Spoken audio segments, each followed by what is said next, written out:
Fellow in Neuroanesthesiology. In 2007, he joined their faculty as an assistant professor, and he worked as an associate dean for clinical and translational research, studying neurological mechanisms. In 2016, Dr. Mashour was named the Executive Director of Translational Research in the U of M Office of Research. He is a member of the National Academy of Medicine in recognition of his major contributions to the advancement of the medical sciences, healthcare, and public health. He is an appointed chair at U of M's Department of Anesthesiology and the Robert B. Sweet Professor of Anesthesiology. In 2021, Dr. Mashour received the American Society of Anesthesiologists Excellence in Research Award for his significant work on the neurobiology of consciousness and unconsciousness, as well as his contributions to academic anesthesiology and translational science. He's awesome. He's been a joy to work with and communicate with, and we're just so honored to have you here. Thank you so much for being a part of it. Without further ado, Dr. George Mashour.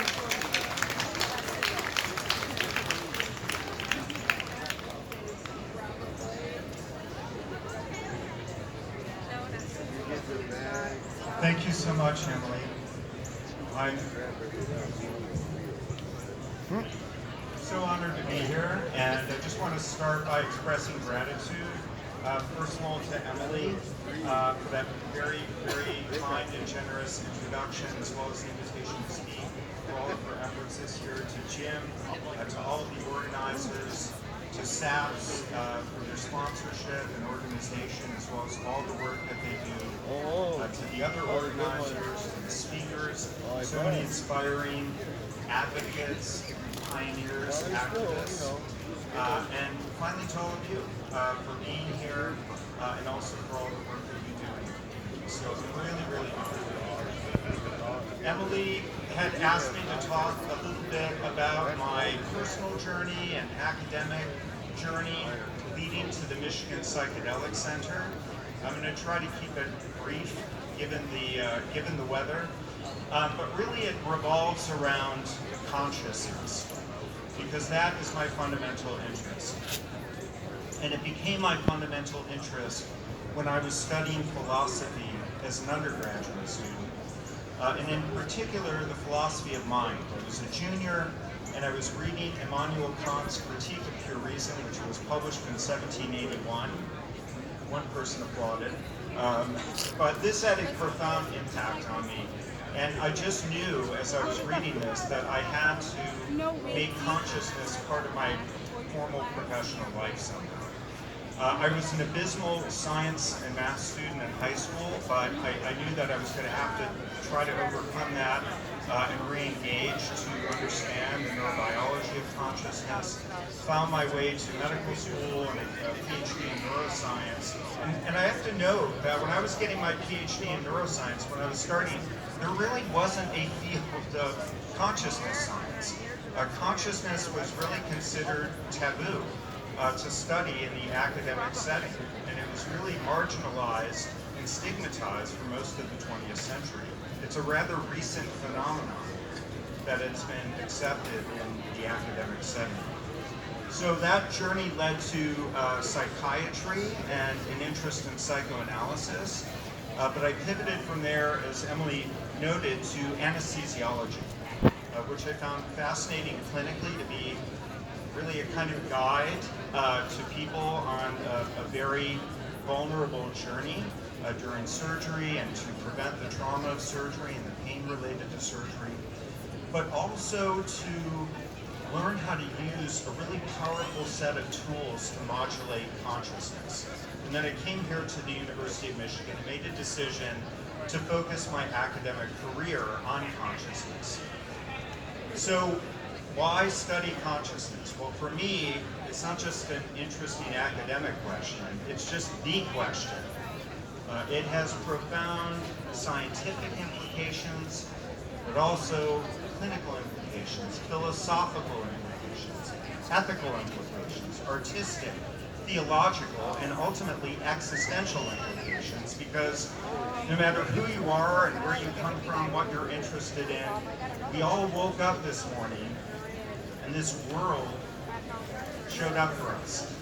And in one way or another, and that is miraculous and mysterious. Now, I need to admit that as a faculty member here at this wonderful research university of ours, I'm prone to certain biases. And each faculty member here believes that what they're studying is the most important, the most fundamental, the most essential question to study. And I must admit with honesty and humility that I'm also prone to that bias. But where I differ from my colleagues is that I'm actually correct. Consciousness is the most fundamental, and I'm not alone in thinking this. Thank you. Yes.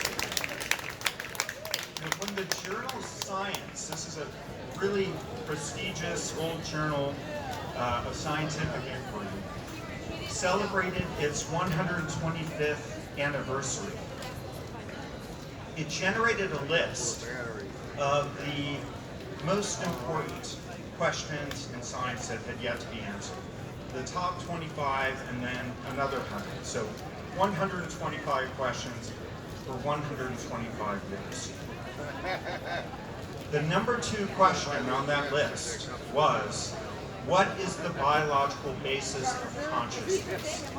And it only lost out to, what is the universe made of? So that's not too shabby to come in second place.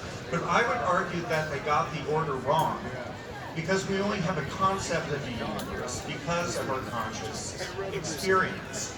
And in fact, one might even argue that what the universe is made of is consciousness. So the questions might even really be fused as one. So this, I believe, is a fundamental question, not just for the Academy, but for our existence. T.H. Huxley, who was a famous evolutionary biologist, had an interesting quotation. He was a contemporary of Darwin. And he said that something so remarkable as consciousness should arise from the irritation of nervous tissue is just as unaccountable as the appearance of the genie when Aladdin rubbed his lamp. And I think that's a cool quotation. And I don't know how the genie gets out of the lamp, but as an anesthesiologist, I have drugs that can put the genie back into the lamp in about 5 seconds, 100% of the time.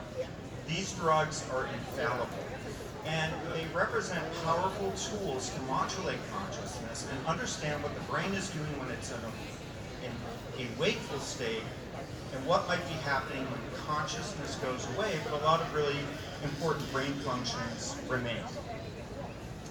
And so when I started as a faculty member here, I started a community, not just of anesthesiologists, but neuroscientists, physiologists, physicists, biomedical engineers, psychologists, and even philosophers who worked in the lab, and we worked together to start to understand consciousness. And in 2014, I founded the Center for Consciousness Science, and it celebrated its 10th anniversary this past summer. And it's really matured and developed in a beautiful way with a lot of wonderful people pursuing this in a number of different ways. And that was the beginning of an evolution to psychedelics. So the year after I founded that center, I and my colleague Rick Harris, who is a wonderful human being, left for UC Irvine. We got a grant from the NIH to study 2 very unusual anesthetics, nitrous oxide and ketamine. And you are probably familiar with the fact that at lower doses, at sub-anesthetic doses, these drugs are also psychedelics. Now, some people argue if they should be formally classified as psychedelics. I think they should. Maybe you can call them non-classical psychedelics. But we received a grant to study their anesthetic and their sub-anesthetic properties because they're also potent analgesics, they're painkillers, they're also known to be antidepressants.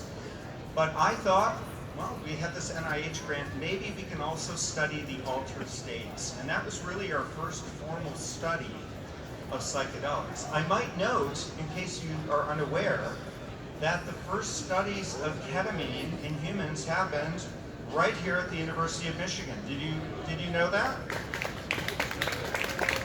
So, have any of you heard the term dissociatives before? Raise your hand if you've heard that. Of course it's correct. Probably knowing it right now. So yeah, that term was coined here. So Edward Domino was a professor of pharmacology, and Gunter Korsen was a professor of anesthesiology, and they worked together to take this new drug, which was a derivative of phencyclidine, PCP, and ketamine was synthesized in Detroit. The story's a Michigan one. And they studied it in humans, and Ed Domino went home and was telling his wife at the dinner table, this is a very different anesthetic. These people look spaced out, their eyes are open, and when they finally can talk again, they're talking about how they're floating, and they're spacey, and they're trippy. And her response was, wow, it sounds like a dissociative anesthetic. And that phrase made its way into the title of the first clinical article, and the rest is history. That came up in the mid-1960s, and that's where the term originated. So we started studying this in 2015, and in 2016, our Center for Consciousness Science hosted a symposium on altered states of consciousness, including psychedelics. And our keynote speaker was Robin Carhart Harris. And you probably have heard that name if you're familiar with some of the ongoing studies. He's been a real pioneer in this renaissance of psychedelic neuroscience. So things were starting to move, and we knew that other people were starting to study this, but what really drove this movement at the University of Michigan was the graduate students. It wasn't me.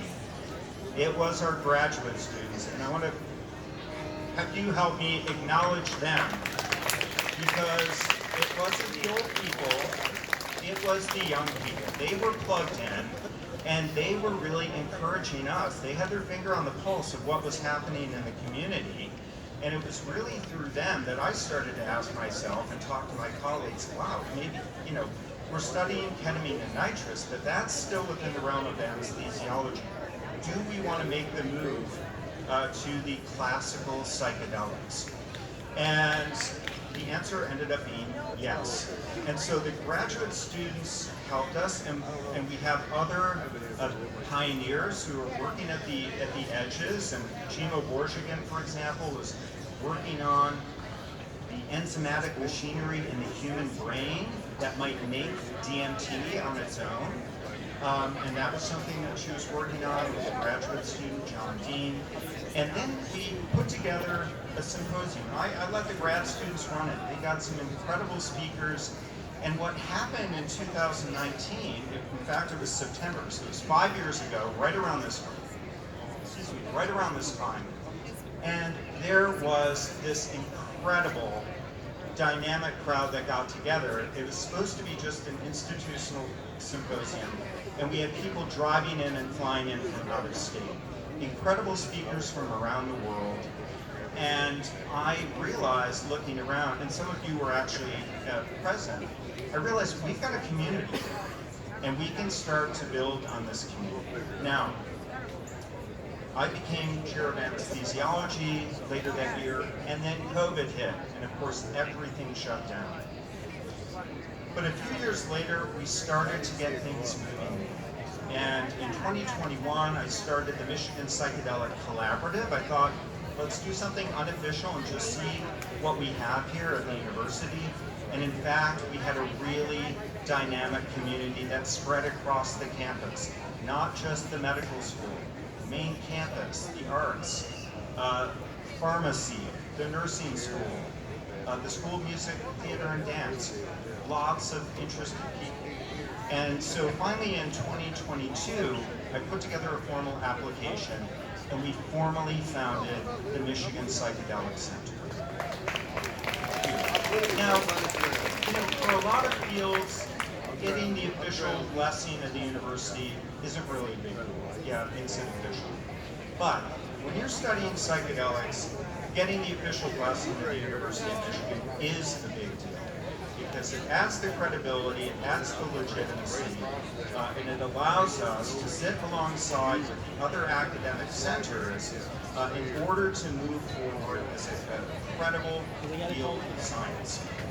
And what we're doing is really trying to follow the template of the University of Michigan Medical School with the tripartite mission of education, research, and service. And I just want to tell you a little bit about what's going on in those spaces and what's going on. So in terms of education, we hosted different symposia related to psychedelics and brought the community. We've also started new graduate programs, graduate courses in psychedelic neuroscience. We'll be hosting another one in 2025. In research, we've really made great strides. And there's research going on across the campus. From the very cellular level, questioning current paradigms of how psychedelics work in the brain, going on right here in the Department of Psychology by Omar Ahmed, with National Institutes of Health funding I might add, which again is really important legitimacy and credibility that helps us advance the field. We have work going on at the med school at the next level, thinking about brain networks. We're studying healthy volunteers who have received, for example, nitrous oxide while we've done brain imaging, the first study of its kind happening right here at the University of Michigan. And I know that you've heard from Dr. Kevin Banke earlier. I think he's over here somewhere. There he is. Kevin launched, to my knowledge, and I looked through the records, really the first clinical trial of psilocybin or any conventional classical psychedelic substance here at the University of Michigan.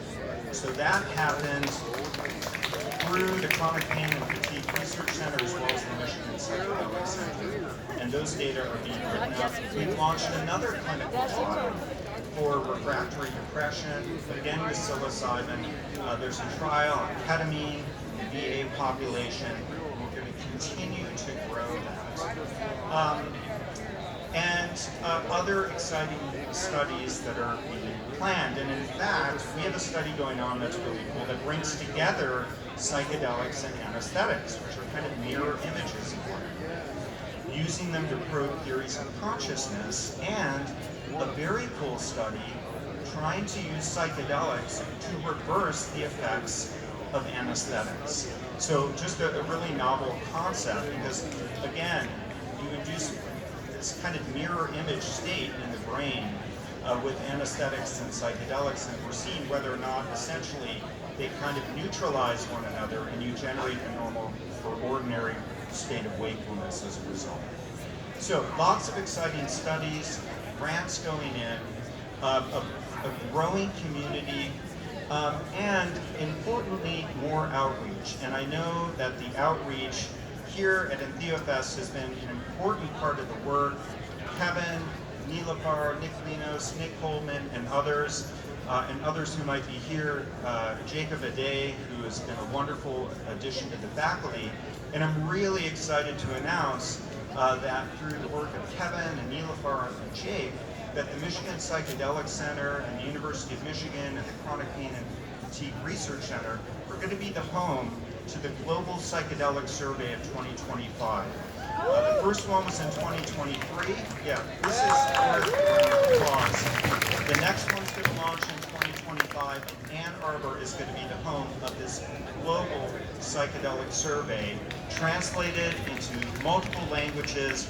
We're going to be the home for the data, and this is just going to be an unprecedented resource, and not a narrow academic resource, but really the voice of the community, many communities across the world. So that's something that I'm really, really excited about. And I'm going to thank my colleagues over here for helping to make it happen.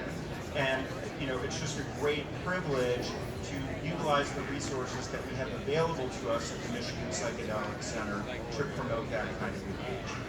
So I'm excited about the next phase, and I think, and I'm sure that Kevin spoke to this, it's a really interesting way to have an interface between a university like ours that has to adhere to federal law with a community that, as we know and as we've heard, has an environment where entheogens are decriminalized. We cannot cross that barrier directly, and so developing ways to kind of harmonize without crossing the barrier is going to be really important. So I'm going to share my tagline that I always share when I get up and talk or get interviewed about the center, because I think it's really important. We've heard a lot about the moment right now that we're in, certainly with the science and policy. And we've been in this moment in certain respects before in the 1960s. And I think it's really important. And I'm not lecturing you. This is something I do to lecture my scientific colleagues who sometimes get caught up in the hype. I'm excited about this moment. But just as I believe that we should not stigmatize psychedelic research, we should also not romanticize it. We need to be courageous in this moment. Courageous in a different way that we might usually think about. We have to have the courage to be careful. We have to have the courage to be conscientious. We have to have the courage to be compliant. We have to have the courage to be circumspect. We want to think about the moment, but I want to think about the long game. I want to think about 50 years from now and 100 years from now, not just the moment. It's easy to talk to you and get a good round of applause.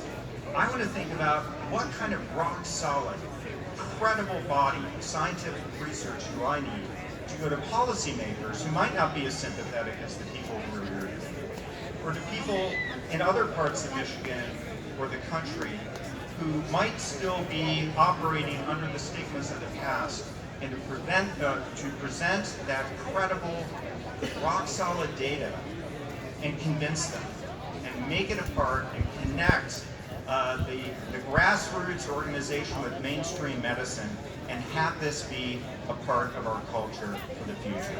So I thank you again for the opportunity to be here, and I wish you a wonderful day in testing. Thank you.